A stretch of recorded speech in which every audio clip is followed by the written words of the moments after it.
যারা বর্তমানে টেস্ট পরীক্ষা দিচ্ছ অথবা বার্ষিক পরীক্ষা কিন্তু দিচ্ছ, তোমরা কিন্তু জানো যে রিফাত ভাই তোমাদের জন্য already the game restart batch start করে দিয়েছে এবং সেটার প্ল্যান যে 2 মাসে আমরা কিভাবে পুরো সকল সাবজেক্টগুলো সায়েন্স, আর্টস, কমার্স এবং ভোকেশনাল সব গ্রুপের সকল সাবজেক্টগুলো কমপ্লিট করব, তোমরা সেই প্ল্যানটা কিন্তু জানতে পেরেছো অলরেডি, রাইট?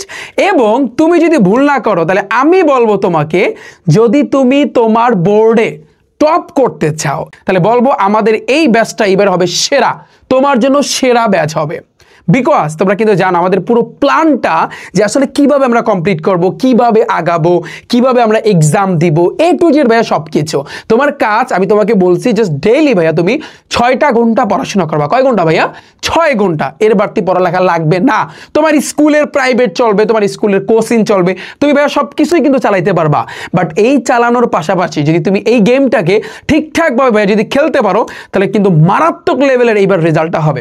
তুমি চিন্তা করে দেখো ভাইয়া, গত ব্যাচে কত শিক্ষার্থী, লক্ষ লক্ষ শিক্ষার্থী পুরো বাংলাদেশ থেকে এসএসসি পরীক্ষাতে ফেল করছে, কারণ তাদের পদ্ধতি ভাইয়া ছিল একেবারে অগোছালো।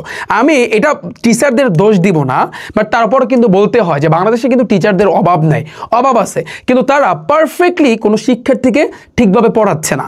আমি যে তোমাদেরকে বলছি ভাইয়া টাইপ ভিত্তিকভাবে, অনেকে কিন্তু আমার এই কথাটা নিয়ে কিন্তু বাজে বাজে কথা বলতেছে, টাইপ ভিত্তিকভাবে পড়া কেরা কি করতে পারছে, একেবারে পুরো পণ্ডিত হয়ে গেছে, মানে অনেক কথাবার্তা কিন্তু তোমরা দেখবা কমেন্টে বলে। বাট ভাইয়া তুমি পারফেক্টলি, তুমি রিফাত ভাই রিফাত একাডেমি ইউটিউব চ্যানেলে যাও, তুমি আমার গণিত ক্লাস, তুমি English first paper second paper, Shubho স্যারের বাংলা প্রথম পত্র দ্বিতীয় পত্র, বাংলা গ্রামারের উপর, তুমি ইসলাম শিক্ষা বলো, তুমি যাই বলো, হয়তো বা বিজ্ঞানের ক্লাসটা কিন্তু আমার দেওয়া হয়নি, কমার্সের সাবজেক্ট বলো, তুমি আর্টসের সাবজেক্টগুলো দেখো, তুমি জাস্ট করো, তুমি বুঝতে পারবো যে আমরা তোমাদেরকে আসলে কিভাবে সার্ভিসটা কিন্তু দিচ্ছি।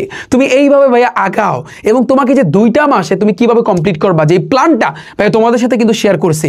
সিরিয়াসলি আমি কিন্তু বলতে পারি, এটা বুকে হাত দিয়ে বলতে পারি, যদি কোনো শিক্ষার্থী এই 2টা মাস আমি যেভাবে বলছি জাস্ট তুমি 6 ঘন্টা ভাইয়া, বেশি লাগবে না ভাইয়া, তুমি 6টা ঘন্টা একটু পড়ো আর ক্লাস দেখো, এনাফ ভাইয়া এনাফ।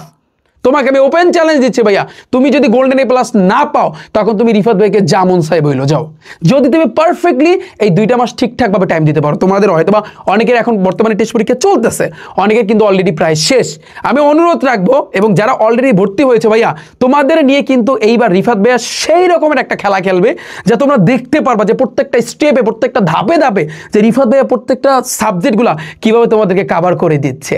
এবং আমাদের এখনো সায়েন্সের সাবজেক্টগুলা, আর্টস কমার্সের সাবজেক্টগুলো, আমাদের ক্লাসগুলো এখনো আমরা কিন্তু করাইতেছি। আমাদের প্ল্যান এ একটা একটা করে চ্যাপ্টার এখনো বাকি আছে, প্রত্যেকটা সাবজেক্ট থেকে 1টা বা 2টা ইনশাল্লাহ। আমাদের যেই প্ল্যানটা, প্ল্যান বি স্টার্ট হওয়ার আগে, দ্য গেম রিস্টার্ট ব্যাচটা স্টার্ট হওয়ার আগে আমাদের পুরোটা কিন্তু কভার হয়ে যাবে। তোমরা অনেকে কোশ্চেন করছে ভাই বেসিক পড়াবেন না, ভাই বেসিকের 14 গোষ্ঠী তোমার খাই দেবে, বেসিক থেকে একেবারে 0 থেকে।